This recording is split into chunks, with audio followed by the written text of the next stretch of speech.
Hi, everyone. Thanks for joining us to our Gen Z Aesthetics webinar brought to you with our partners at Jam Branding for branding, strategy insights, and incredible work. And if you're not familiar with them, please check them out or DM me and I'll give you all of their information. We do these monthly webinar sessions with our wonderful Gen Z panelists. What we're going to do is at Vital, we have a community of Gen Zers across the United States who are market mavens, they're leaders within their communities and their networks. And today we've got some really great people joining us. We have 4 panelists. I'm going to introduce them along with Natalie, my co-founder here, who will be moderating the session. Just a couple housekeeping things. If you scroll, if you're not that familiar with Zoom, you can see the Q&A button on the bottom of your screen. Please go ahead and open that and ask any questions and we'll get to them either during the conversation or most likely at the end. We leave time for that, for any of your questions and discussion. I'm going to introduce you all to our panelists. First up is Josh. Josh is a photographer and a student. Say hi, Josh. And we usually like to do a little bit of a personal little thing before each of our webinars. And so everyone prepared a logo they like, a logo that they like. And Josh was going to share his favorite logo that came to mind. My favorite logo is from a skating brand called the Independent Truck Company. Their main logo is an iron cross, which historically has been used for many things, but one of the things that they use it for is a symbol of rebellion, which was really big when the brand first came out. So it's always been one of my favorites. Thanks, Josh. I'm going to next skip over to T since I'm sharing well, actually, I'll stop sharing so they can see you. T. T is a community organizer, a content creator, and a video editor. He's a favorite on our Gen Z webinar series because we always laugh when T's here. T, will you tell everyone your favorite logo? Yeah, my favorite logo is like the original PlayStation logo. I like the colors. I like the design of it, how the shadow is the S for the PlayStation. It's probably obvious to y'all, but like for the longest time I didn't realize that's what it was. Um, but I definitely it's just like visually pleasing to look at. Thank you. Next, we're going to jump to Sky. Sky is a student and a graphic designer. I'm not going to show her favorite logo because I think everyone knows it. Yes, my favorite logo is the Rolling Stones iconic tongue logo. I think it just represents the essence of rock and roll. It's very well recognizable, and like I said, it's iconic. So Thank you. And last but not least, we have Daphne. She is a student, also a photographer and a graphic designer. And again, I'm not going to show Daphne's logo, but Daphne, what your favorite logo is? Yeah, I went the more basic route with mine. Everyone's familiar with it. One of them is the Nike logo. Not because it's like the most extravagant or cutest necessarily, but the meaning and the story behind it is kind of what I really enjoy. So once you learn about like what it is and it's like tied to Greek mythology and things like that and the meaning, and it's a very simple logo that doesn't even need words next to it. So I think, those are the most successful and it's just really neat. Thank you. All right, Natalie, I think we're ready to take it away. Awesome. Thanks, guys, for sharing. So I'm going to quickly take everyone through our agenda. Welcome to Decoding Gen Z Aesthetics webinar. For this webinar, we're really focused on Gen Z style tribes, so aesthetic communities that exist in the digital space within youth culture. And why we're focusing on aesthetic communities is you heard some of it in the panelists' favorite brands.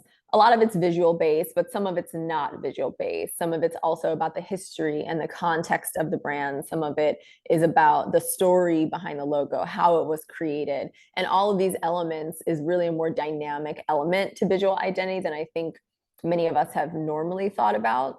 Of course, there's a lot of nuanced elements that go into building a brand's visual identity and how they show up in the world. But Gen Z seems to really take the social and contextual aspect of what it means to be connected through design in a much deeper, dynamic way. And so we really want to explore how communities come together, why they come together, what brands can learn from those communities if they cannot actually participate in them. And if they are eligible to participate, what does that participation look like and what's meaningful? So how it goes is we just introduced the panelists, then we'll also go through the language of Gen Z style tribes. And this is really telling you guys what does that mean? What's an example style tribes visually? What are they in terms of context? You'll hear the panelists speak about them, some of their favorites, and we'll get into authentically connecting through design, which is really what does it mean to authentically connect through a visual medium?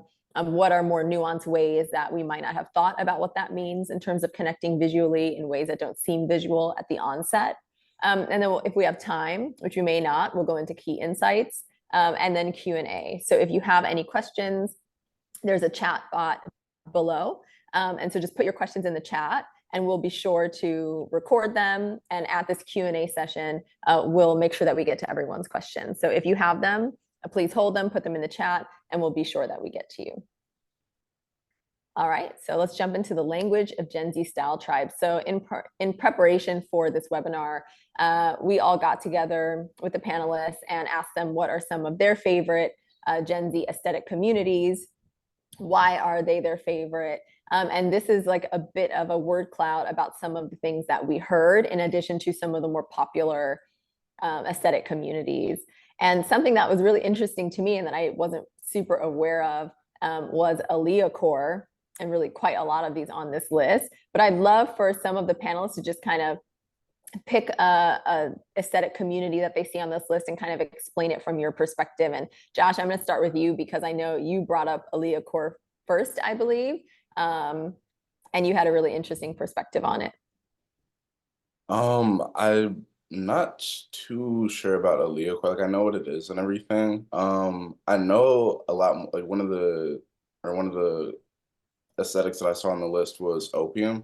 I know a lot about that for some odd reason, but speaking towards opium, it's more of a, if you're familiar with Playboy Cardi, it's more of a dark vibe. It's more of a almost vampire type of vibe. What's it called? They usually dress in higher end designers such as Rick Owens, Raf Simons, whatever. But the way they put it together, they put it like really baggy outfits together. Sometimes they'll do tights, sometimes they'll do leather. But it's something that blends a lot of different aesthetics and makes it into something a bit more unique for the demographic wearing it. Nice. Thanks, Josh. So opium was yours then. Who brought up Aaliyah core, and can you communicate to the audience what Aaliyah core is? T, was that you?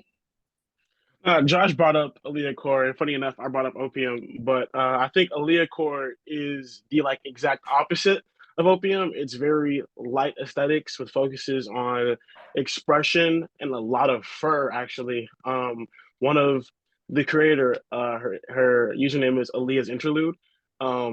She started just dressing like this, and people liked it a lot. One of her key staples is like fuzzy headphones and moon boots. But it's all about, besides that, just expressing yourself to the fullest, super colorful, lots of fishnets as well. And I think online, because so many people like saw her dressed like this and she already had a fan base, it created even like crazier community and a subculture for this aesthetic. Thanks, T. So Daphne and Sky, I know the word cloud isn't up anymore. We'll get that up if we can.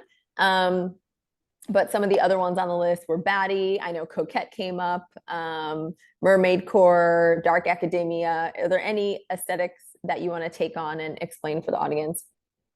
Go ahead, Sky.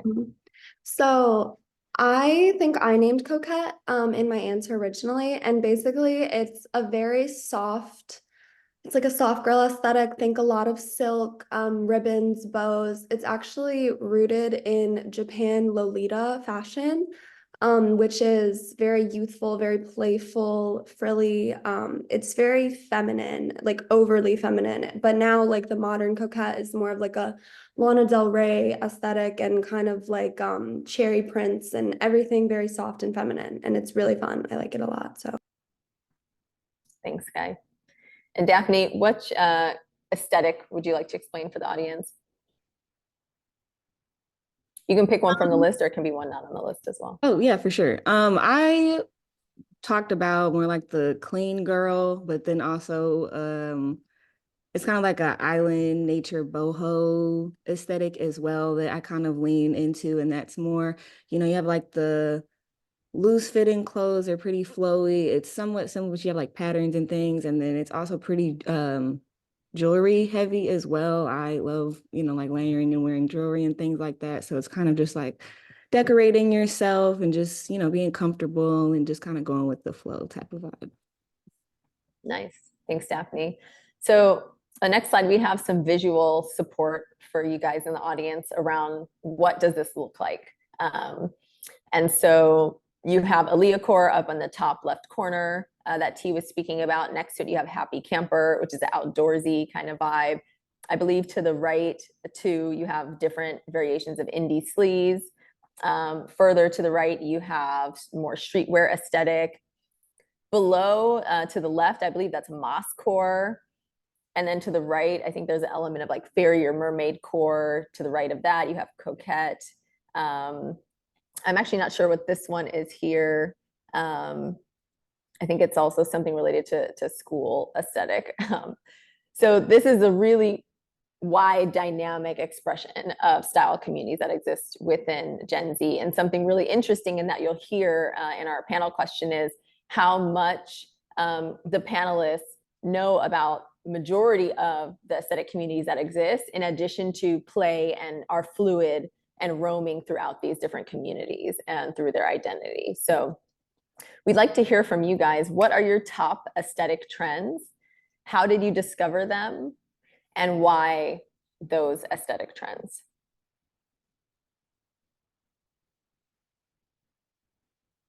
T, we'll start with you. Okay, I think for me, one of my top favorite aesthetic trends is streetwear. I feel like right now I'm kind of dressed in a streetwear outfit currently. It's more technical, it's more boxy and baggy. I feel like I really enjoy streetwear because I feel like it relates to community I hold dearly, which is, the Black community. Definitely was influenced by my raising, and seeing, like, growing up, seeing nice outfits and being like, we got to bring that back. Like the Y2K streetwear, also really nice with, like, 8XL shorts and 5XL tees hanging down. I love it. I love being able to go into more Black social spaces and see that I'm connected through this aesthetic. Thanks, T. What about you, Sky? What are your favorite aesthetic trends? Why those trends? How did you discover them? Okay, so I started really delving into, I guess, like trends and aesthetics when I was in like late middle school or early high school through like Tumblr. And at that time I was kind of a little emo, I had some teen angst or whatever going on, and I felt very connected through these online communities with these people because it was more than just the clothes. They would post like quotes and things that I deeply related to since I didn't really have that much of a community around me. So I really got into it online, and from there I found it started with more emo and grunge aesthetics for me. And those kind of grunge specifically originates from like Nirvana, which is all about like freedom, self-expression, kind of rebellion, going against the status quo, which I thought was super cool. So I like those. And then I also recently am getting into coquette, like I was saying, just because I feel like it's a more playful side. I'm discovering different sides of myself as I move through different aesthetics, which is like my favorite part about trying new clothes out and looks and stuff. So yeah. Thanks, Sky. What about you, Daphne? I can actually go off of that with the, starting to play around with a lot of things. I'm definitely say my home is like streetwear and like 90s inspiration and fashion and whatnot. But like I previously had mentioned, like the kind of boho islandy nature side of me, I've kind of tapped into a little bit more. It's definitely been influenced, like obviously my childhood, my family. A lot of my mom's side is from the Virgin Islands. So kind of as I've gotten older, I'm like leaning a little bit more towards the relaxed, just kind of, just easygoing type of vibe. But yeah, it's definitely it's a spectrum for me, and depending on my mood, how I'm feeling that day. But streetwear is always what I can go back to, but it's also fun discovering new things and what I'm liking right now as well. How did streetwear become one of your core consistent aesthetics? Just I really think it's just how I was raised and what I was around, because we're Gen Z. It's on the brink of, we're on the edge of 90s, but then we're also this kind of new era that's coming through. And so as we're growing up, we're getting all of this old school influences, our parents. I have an older brother as well, so I've been around them a lot, and it's just the movies I've seen, the people I've been around. Like I also mentioned, the jewelry aspect of it is really heavy for me as well, because it's for lack of better terms, like kind of the hood fashion and Black culture and whatnot. We just like to decorate and adorn ourselves. And so like the big bulky jewelry, layering a whole bunch of things, just that's definitely why I'm comfortable going back to that. Like at the end of the day, or if I need to just throw something on, I'm like, we're just going to go with a set, or we're going to go with some baggy clothes, put some jewelry on, throw a hat on, some sneakers. And, I know that I'm going to be comfortable. I'm going to feel confident and look good in it as well. Thanks, Daphne. Josh, what about you? Well, I'd say that I'm more of a blend between tea and sky with the streetwear slash grunge mix. A lot of it stems from, like Daphne was saying, just it has this almost nostalgic feeling with being born in 1999 and everything. But also kind of just I think with the more grunge aspect of it, it is the rebellion that Sky was talking about. It's something that I don't know, kind of has that expression of I'm going to wear what I want no matter how it's perceived. You know what I mean? And I think that at the end of the day, that's what streetwear is all about. It's not just being different or being unique. It's about wearing what you yourself want to wear. You know what I mean? Yeah. So really about self-expression, confidence, and just totally accepting yourself. Yeah, which I think that's what, like T was saying earlier, the opposite of open would be a leotard. That's exactly what a leotard is. It's really just people seeing something and doing it, And that's a really cool aspect of it. Nice. Thanks, Josh. So I want to jump into a bit more how this connects to brand visual identities for the audience, because we know a lot of you in the audience are building brand identities, building content, thinking up, how do we create the most resonant designs? And whether you're looking to connect with the youth community or you're looking to understand the real skill that the youth community has of building a lot of passion and power behind the visual nature of their communities. And so one of the things that we discovered in communicating with the panelists and some third-party research as well is style is really social, not observational. And so the brands that will attempt to observe a style and adapt it or kind of cop it may not be successful for the most part, because there's so much more that goes into the aesthetics of the youth community than just visually what it looks like. It's really the history, the context, the social element, how you're connecting with your community, how you're prioritizing your community. And we have a quote here from you, Josh, that people buy and use things because they want to feel connected with certain communities.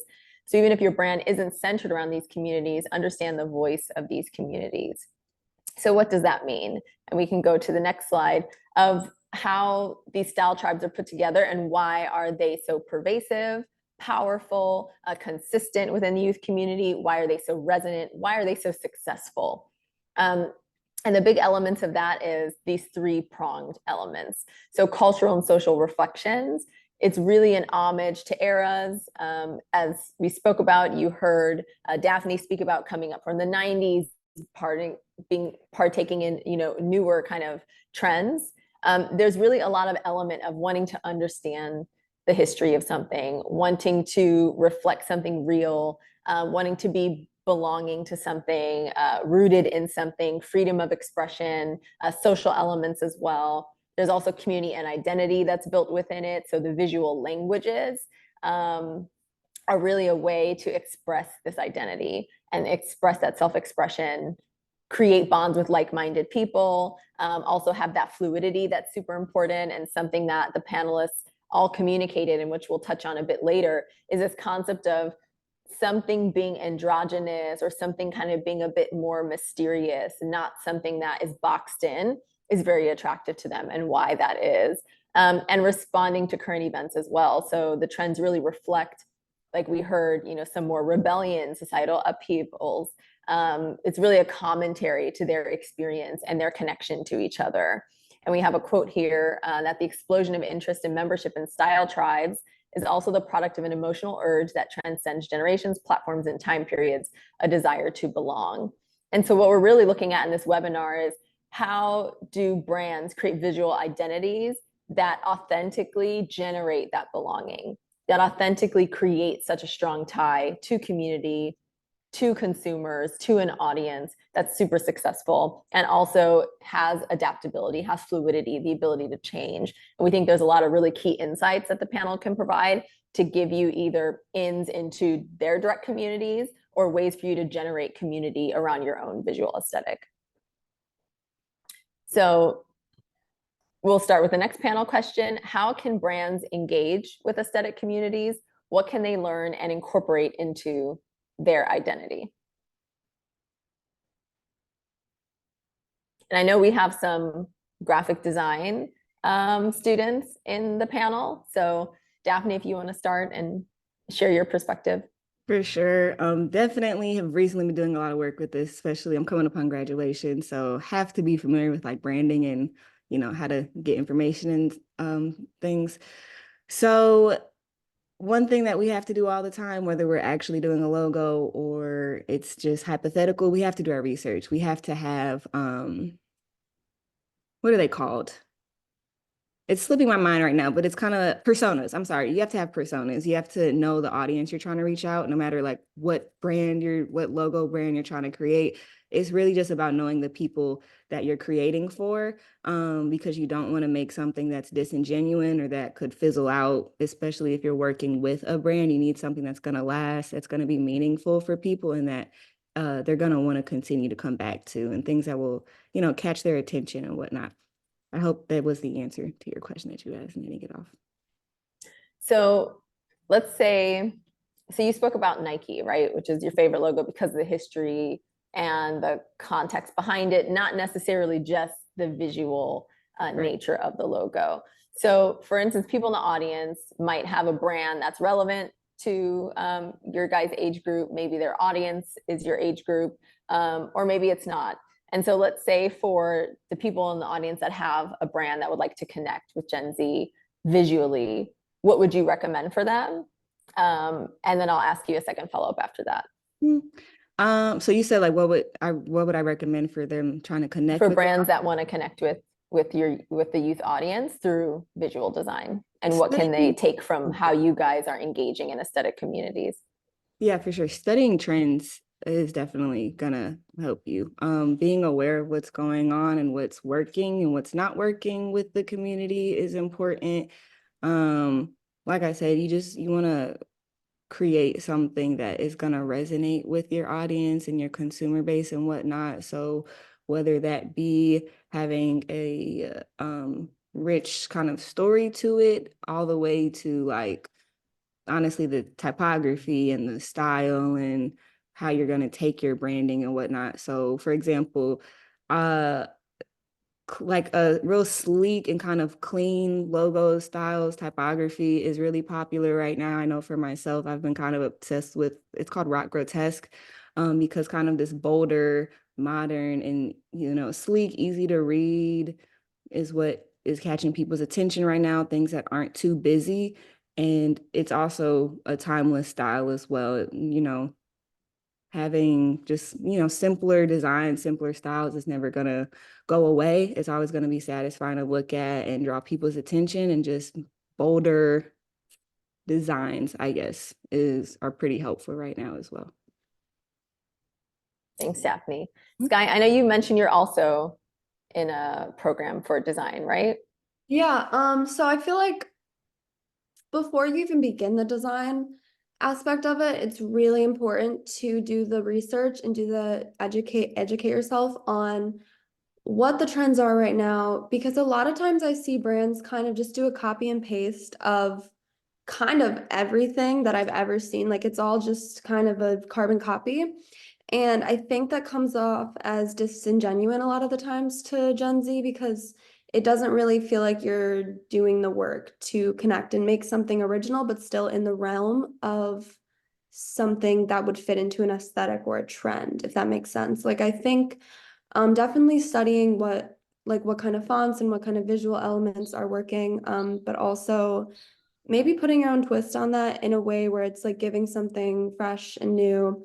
And it shows like, yeah, we do have an appreciation for this trend. We want to be a part of it. We want to add something new to it as well.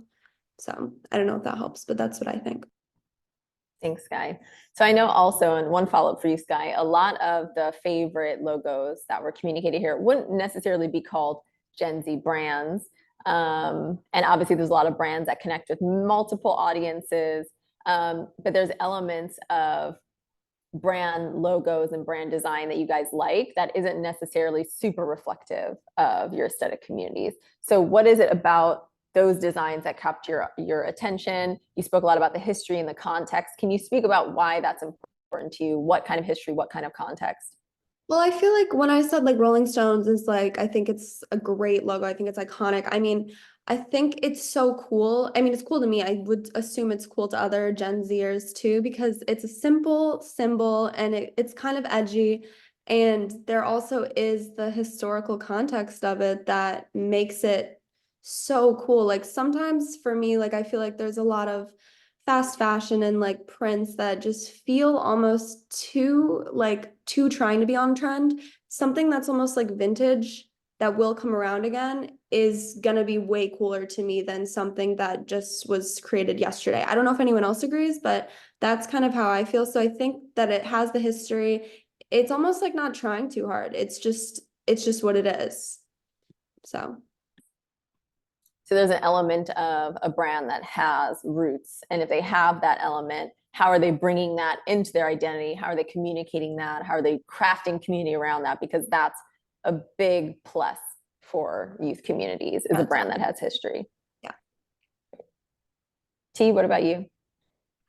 Yeah, I think just following up on what everyone else said, I think when it comes to trends, designing your brand around trends, I think it's not good to follow up and coming trends, because I think the way Gen Z views trends is, this is something I want to try, and if it's nice, it'll stick to my personal style.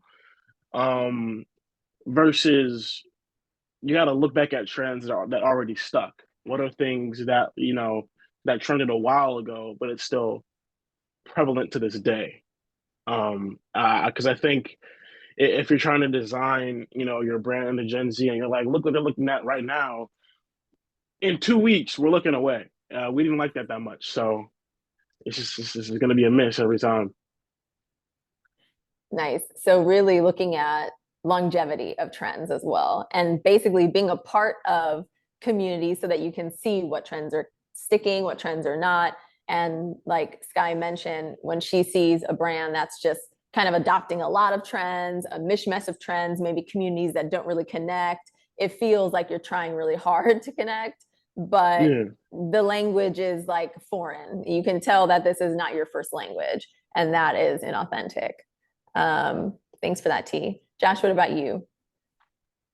Kind of what T was saying just inspired a thought. I feel like the logos and brands that do really well are the ones that don't just play into trends. Like, for example, all the logos that were mentioned today, the independent logo, the PlayStation logo, the Rolling Stones logo, and the Nike logo, these are all things that are authentic to these brands. You know what I mean? They weren't just following trends, but they were authentic to the brands to the point where they resonated with the communities. Like even The Odd Future, like the Odd Future donut. Tyler, the creator, he drew that on a random piece of paper when he was like 15 or 16 years old, and it became one of the most well-known logos in music. And that was something, even though it had no real meaning, it was authentic to what they were doing at the time. So it just stuck, you know what I mean? But yeah, I So think that, really go ahead. I was just gonna say, I think that that along with, you know, certain elements of acknowledging the history of the community that you're trying to serve is very important, because while we're, you know, I think just acknowledging that history within the logo or what you're doing with your brand is the way to really, you know, push for that longevity and show that you're not just here to do some random trend that's going to be popular for the next 2 weeks. You're actually here for these communities, you know? And just a quick follow-up, Josh, what would make you feel a brand is here for your community? How do they communicate that visually? How do they communicate that in other ways? What's the relationship? I guess just engaging with the community in an authentic way. Trying to find ways to uplift the community, not just sell something to them, not just, you know, push whatever agenda that they want to push on them, but actually look at what they're doing and look at ways that the brand can benefit them instead of just ways that they can benefit the brand. And that's a very important perspective that everybody should work with, because at the end of the day, everything falls back to some sort of human connection. And the more that, you know, especially Gen Zers see a brand being authentic, the more that we're going to resonate with that, because we see they're being themselves. And no matter if we're supporting this, brand today or in 2 weeks or whenever the next trend comes, they're still going to be themselves. Like they're always going to have that element, you know? Mm-hmm. And what does that look like visually? Does that look like these kind of dog whistle, very nuanced nods to design and things that would be deep in a community that shows they're actually a part of this community, they're in it, and the daily, there's some element that they're communicating that they are a part of it? Does that look like collaborations with people within the community from an artist perspective? Kind of share a bit more about what a brand can do visually. So definitely collaborations, but also consistency. I feel like, kind of like, so I was saying, if you switch things up too much, you're just doing too much, utilizing too many trends, too many different resources to make yourself relevant or known or gain whatever exposure, is going to have the opposite effect. So I think that, you know, just like I said, just staying authentic, and then also, like you were saying, collaborating with artists or just people in those communities is a really easy way to do it. But yeah, for the most part, I think that's it. Thanks, Josh. So move on to our final next section before we jump to Q&A. So really looking at how can brands authentically connect through design. And we came up with this idea of visual identity as community outreach. So there really is no separation, and as Sky's example mentioned this, of adapting and slapping a bunch of visual cues and cultural codes from the youth community onto your brand or onto your content. That is not really going to cut it. There really has to be an interplay between the visual and cultural codes that are being represented and the community experience and integration. And Gen Z is going to see it a mile away if it is just more slapping of visual cues on top of something. And so Sky, we have a quote from you here that says there's like 1 million Gen Z artists that have really cool, fresh designs. And you feel like if a brand was going to collab with them, it's like, we do care about your community and we do want to give back to your community. And that's really important to you guys. Next slide, we have just some really quick examples of brands that have been able to do this. So one example is Glossier. They really stemmed from the clean girl aesthetic and that kind of community as that was burgeoning. And so they're obviously a very great example of that community-based commerce, which is very relevant in how Gen Z is expecting brands to visually express their product packaging, their brand identity, their content, in addition to how they're messaging and how they're interacting with the community, what kinds of products that they're creating. And then on the right, we have Petals and Peacock, which really was born from a streetwear aesthetic. And a lot of their products are hyper relevant to the communities that are discussing different kinds of streetwear trends. And they also really give back to the communities and highlight those communities. And so these are 2 examples of brands that have done really well. We're not going to go really deep into it because of time constraints. We want to have you hear from the panelists, but researching Petals and Peacock on your own time would be great for sure to see how they're incorporating that streetwear vibe. And that's from brand and visual in addition to product. And then we have really two modes of connection that we spoke about in the beginning of the webinar. There's direct. So if you have a brand that can authentically connect with an aesthetic community, it makes sense for you to do some kind of theme-based content or collection or elements of your visual identity, collaboration with artists that are within these communities, really deep diving into the connections and the cultural codes your brand shares with the music, the literature, the social movements, the history that's shaping these styles. And really, when we think about aesthetic communities, one thing that came up is this too much about fashion? Is this like too fashion forward a conversation? And what we learned and decided is no, it's really not exclusively a fashion conversation. Fashion is, of course, a big way that youth communities express themselves. So a lot of what you're going to see is an output of fashion in their expression, but it's really style based. These aesthetic communities are about style, and style is way more than just what you wear. It's also, you know, the brands that you're interested in, how you live your life, how you style your home. It's a complete expression, and it's varied and it's fluid, as the panel will share with you. So there's directly, you can connect directly with the style communities, participating in those communities, and then indirect for brands that may not see a way in. Maybe this doesn't really reflect my community. I don't see a way to get, you know, related to streetwear. I don't see a way to connect with Gen Z through these types of font choices. We're very different. We're very unique. We really have something that doesn't match with Gen Z's aesthetic choices. Well, then how can you, you know, learn from this as well? And our answer is following the same cultural codes that Gen Z uses to generate their style tribes, because what every brand really wants is the success of an aesthetic community, the way that Gen Z builds them. And so that's really about, as was shared before, the history and the cultural context of your brand, deep diving into that. What can you pull from that? And how can you associate that with belonging and the different emotional cues of the audience themselves? Where's that connection, that relational connection?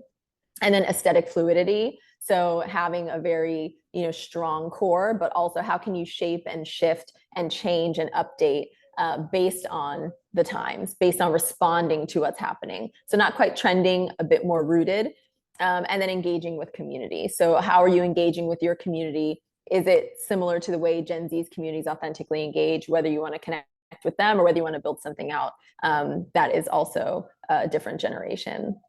So we'll end with our last panel question before the Q&A, which is, what makes a brand's design or visual identity cool? Cool or resonant or something you guys are interested in, thinking of the people in the audience who are building brand identities, who are building content, who are thinking about the visual element of a brand. What advice would you give them? What makes something cool to you? We'll start with you, Josh. I think that something having a niche first and foremost.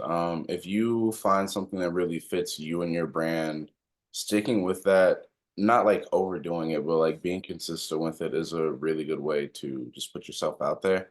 But also, I don't know, like there are many things that can make something cool in my eyes or anybody in Gen Z's eyes, but really just how unique something is.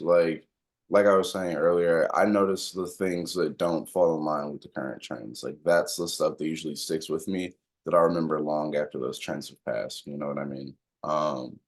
So really just being unique and authentic to your brand. But I don't know, just there's not much that you can do specifically to be cool. Like I don't think there's a cool formula.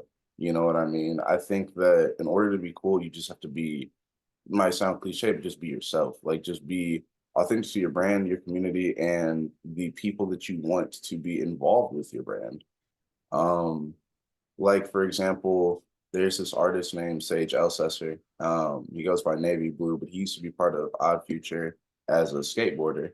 But now he's branched out into his own little, you know, music career and everything. And he had a concert in Chicago, and he was selling merch and all that with like his latest album. But something really cool that he did that connected with, or that connected with more than just the demographic that listened to his music, that could have connected with the skate demographic, anything like that. He made and brought skateboards to his show to sell. He collaborated with the brand called FA, and it was just one of the smartest things that I've seen, because people that don't skate were buying the boards just in order to support him because it was such a cool idea. You know what I mean? So I don't know. I think that just doing stuff like that that's authentic to who you are no matter how crazy the idea might sound, just do it, you know? Nice. Thanks, Josh. What about you, T? Yeah, I feel like a really cool thing that I like to see is more brands collaborating with artists. I feel like there is a lot of talented artists out there who, if you had them design like a logo for you or like a design Bible, that would help your brand. I think people will recognize that, and because they want to support this person, they're gonna go support you. I also think as a tip for branding, I think everyone's like sick and tired of like the minimalist, millennial gray kind of thing going on right now. Get out there. I remember growing up, I used to love seeing logos that were like 3D that would pop. And I feel like every company redesigns their logo now, and it's all just flat and boring. I don't like it. Josh, did you have something to add to what T shared?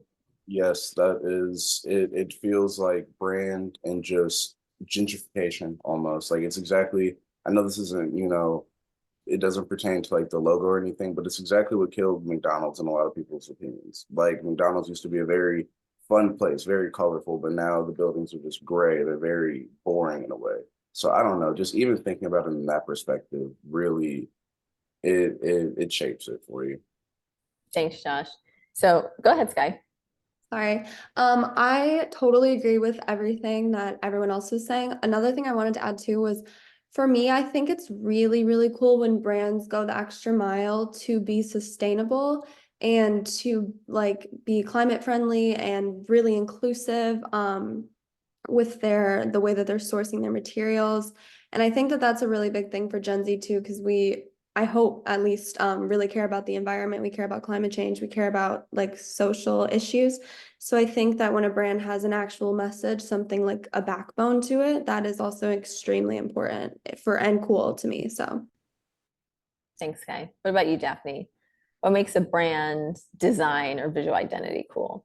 I think adding a fun, like unique element to what you're doing is gonna help a lot. And what I mean by that is there's those little like crocheted hats and things are really popular right now. And there was one creator I saw, it's just she will like comb out a part of her tag or something. It'll be like this little fuzzy part.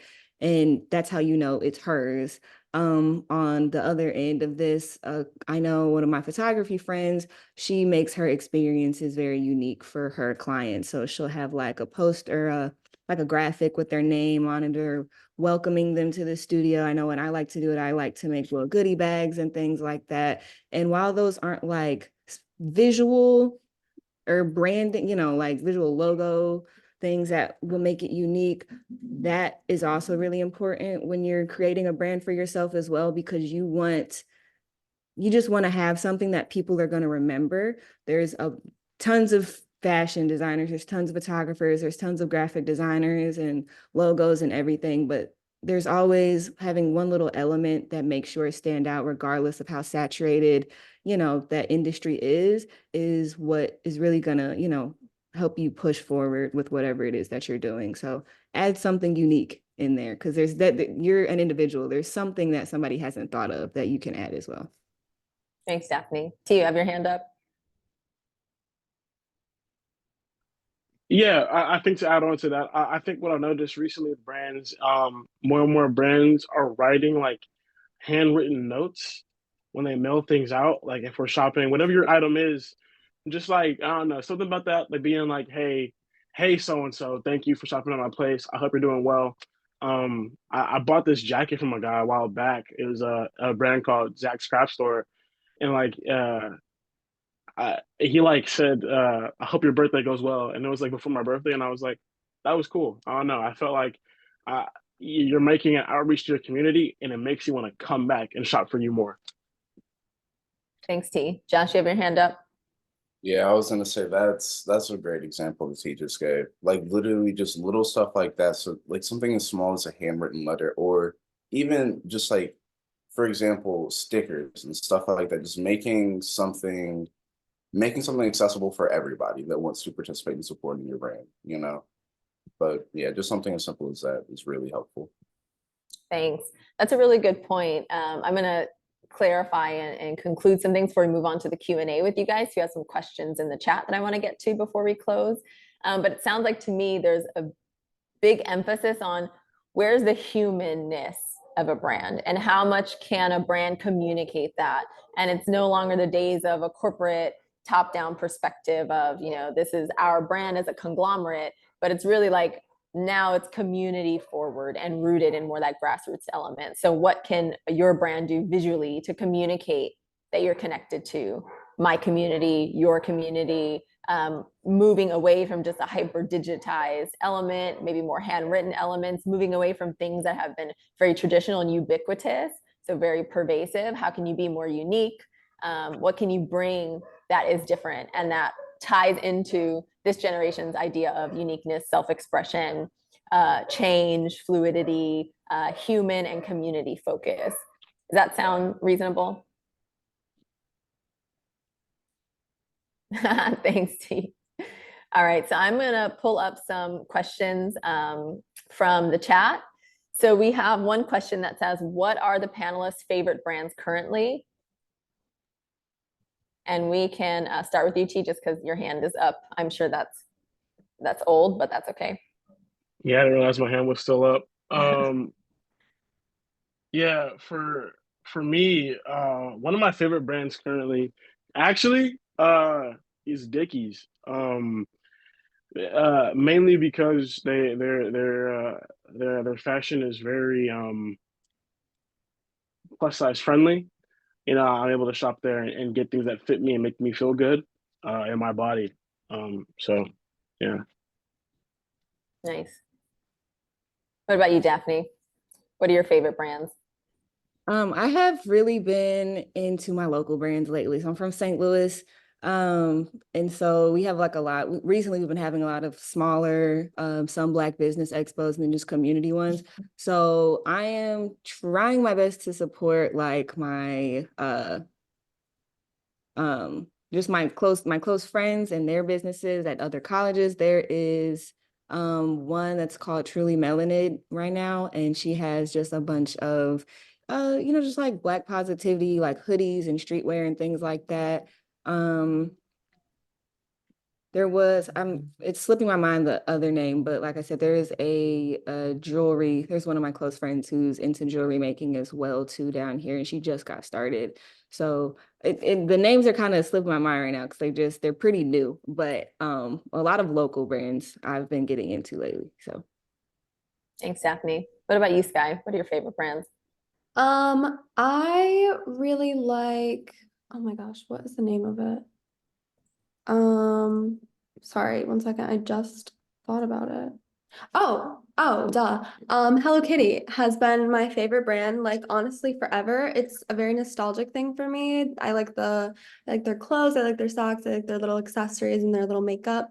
So that is like probably my favorite brand ever. And then also I, like Daphne was saying, I do like to shop local. I like to support my friends as much as I can. And I don't really shop like that much. I mainly just thrift and buy used clothes online. So honestly, a lot of the times I'm not fully looking at the brands, just the designs itself for clothing for me. But Hello Kitty for sure. Nice, thanks. And Josh, we'll move to you, but I want to have you answer, what is your favorite collaboration, brand collaboration, and why? Like brand collaboration in terms of them working with another brand, or just them working with like anybody, like even in terms of Both. all right, Whatever comes up. right now my favorite brand collaboration is let me get his actual name so I'm not mispronouncing it. But well, favorite brand right now, either CDG Comedy or Sound or what's it called? No Faith Studios. I really like them. But recently Mark Jacobs did this collaboration photo shoot for his line Heaven with this photographer named Zamar Velez. And I'll show a couple of the photos since I have my phone here. But yeah, he collaborated and made like photos like these with Haley Williams. And then he did another one with Solange, and it's just insane. I've been really liking these photos. So that's probably my favorite collab right now. Nice. So I'm going to ask another Q&A question and then a final one before we close. So do you see style tribes as vibes to draw your own fashion inspiration from versus a uniform? And if it was a sliding scale, do you go deep in one trend or sample many? So style tribes as vibes to draw your own fashion versus a uniform. And how deep do you go in one trend versus sampling many? And Josh, we can start with you for this one as well. Can you explain that a bit more? Do you see style tribes to draw your own fashion or a uniform? So do you like adopt exactly what the style tribe, let's say it's opium, which I know isn't your vibe, but let's say it were, would you take opium exactly as it is, or would you just take pieces from it? And then how much do you take from a tribe versus your own kind of style? I got you. So definitely I wouldn't just go out and get a full opium fit.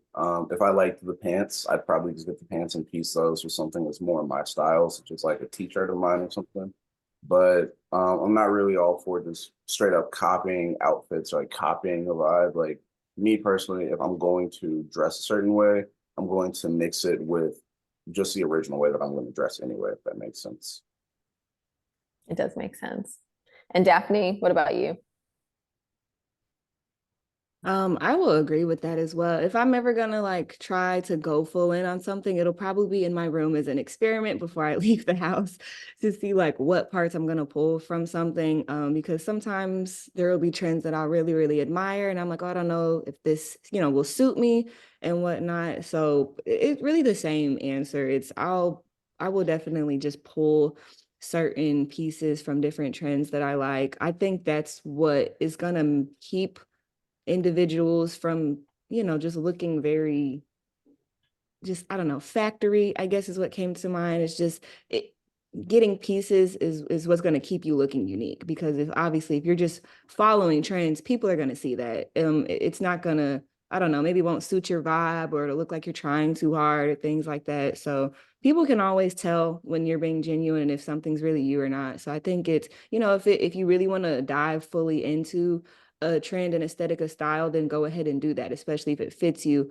But if not, just pull what you like. That's literally what Gen Z is. We're just taking pieces that we want to take and using it to express ourselves in different ways. So it's really the same. Thanks, Daphne. So I have one question for you, Sky, and then I'll move on to a final question that every panelist will answer. So Sky, what makes you proud to rep a brand, especially if it's a lesser known brand that doesn't carry clout yet? So I can't think of any specific examples, but there's definitely been brands that like I am really like trying to support and super willing to support, and those are the ones that I see where they're like donating something to help endangered wildlife, or they're supporting queer artists or the queer community. Like some kind of cause that I care about really makes me be like, okay, I'm gonna buy whatever, I'm gonna buy something from you. Just something about that. I feel like that's kind of rare to find. A lot of brands seem they kind of come off as very disingenuous and very just only in it for the money. So I think the community aspect and giving back, especially when it feels like these brands do have a lot of influence, like the bigger brands. I know you're saying this would be a lesser well-known brand, but like the bigger ones feel like they have so much influence and power to like go donate and help and make a change. And so when I see a lesser brand doing that, I'm like, okay, yeah, we're gonna get you to the big boys. You know what I mean? So I really like that. I love that. We're going to get you to the big boys. Okay, so final question for the panel is around TikTok. So this isn't necessarily a design or visual question, but I'm sure everyone's heard the news that TikTok might be banned. That's a consideration that's happening. Can you guys react to that? What's your feelings on the potential TikTok ban, and what will you do if TikTok is banned? And we will start with you, Daphne. That's a little frustrating for me for a number of reasons. One, because there are way bigger problems that we need to be worried about than TikTok. Also, TikTok has become one of the biggest platform for creators. Like, I don't think everything has its flaws, of course, but I don't think a lot of the people in power are considering that these are some people's careers now. Social media is what people do for a living. So you have various platforms and whatnot. TikTok is probably the most easiest accessible for literally everyone, from kids to adults to corporate. I saw a political campaign on TikTok. It was just an older guy. And I'm like, see, everybody is using this. It's become, I think, the easiest way for people to connect and to reach out and communicate with each other. And taking it away is just going to cause a lot of, not a crash or anything, but it's just like in people's personal and business lives, and content creation is going to go other places, Instagram and whatnot, but it's become so ingrained in society and culture at this point that removing it is going to just cause another huge shift in society. We've already been through a lot, but yeah, it's had a huge impact. Where do you think you'll go for that kind of creative, creator-led inspiration or trend kind of, aesthetic community elements if TikTok is banned? Yeah, I think other platforms like Instagram and YouTube and Facebook have done a good job at incorporating like the reels and things. At first I was like, oh, they're just trying to become TikTok, but now that this issue, has risen, I'm like, okay, well, now we're going to need Facebook Reels, Instagram Reels, YouTube Shorts, and things like that, because it is essentially the same thing, but people are going to have to go to that. I'm still on YouTube a lot. I love Pinterest. Absolutely. I think people are getting more into Pinterest again and whatnot. But I don't think it's going to go away. And so I'm just glad that there's still enough platforms out there that we won't just completely lose everything. I think there's still enough that people are going to be able to kind of adapt and just, shift what they're doing to different spaces and whatnot. But it's not a complete loss. It's frustrating, but not a complete loss. Thanks, Daphne. What about you, T? It's sad because I feel bad for the many creators on there who had a huge outreach with TikTok. I mean, there's people who have like 20 million followers on TikTok, and then you see their Instagram and it's like they have 10K followers. So it's like they're losing out on a job essentially. I know Daphne just mentioned there was a politician on TikTok running their campaign, and it was interesting because his whole thing was about being a transparent politician. He had like a lot of support, and he made a video saying, "I don't think TikTok's going to get banned," and then he ended up voting for the TikTok ban. And I felt like a lot of people were betrayed by that. I think it's very unfortunate because a lot of the opinions I'm hearing is, well, it's not a ban, it's to force a sale, so it can be like under a U.S. corporation. But I think that's a very America-centric view. I TikTok has billions of users, and America, we only make up like 10%. So I don't think it's gonna force a sale to a U.S. corporation. I think they're gonna cut that very small loss and be like, I guess we're just banned now. But yeah, I think it's very unfortunate. I don't think, for me personally, I'm not really like sad about losing TikTok. I'm just sad for creators and friends who are losing their job essentially. But like Daphne said, there's way more bigger things in the world right now to focus on. So Thanks, T. So we're at time. Josh or Sky, if you have something really you want to share, let us know and do it quickly, please. And then we're going to close. No, you guys are good. All right. Well, thank you, everyone. Thanks to the audience, especially thank you to our panelists.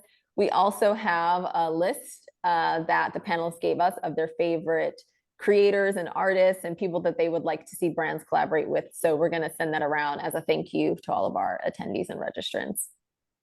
Thank you, everyone. Thanks, you guys. Great job. Bye. Thanks. thank you.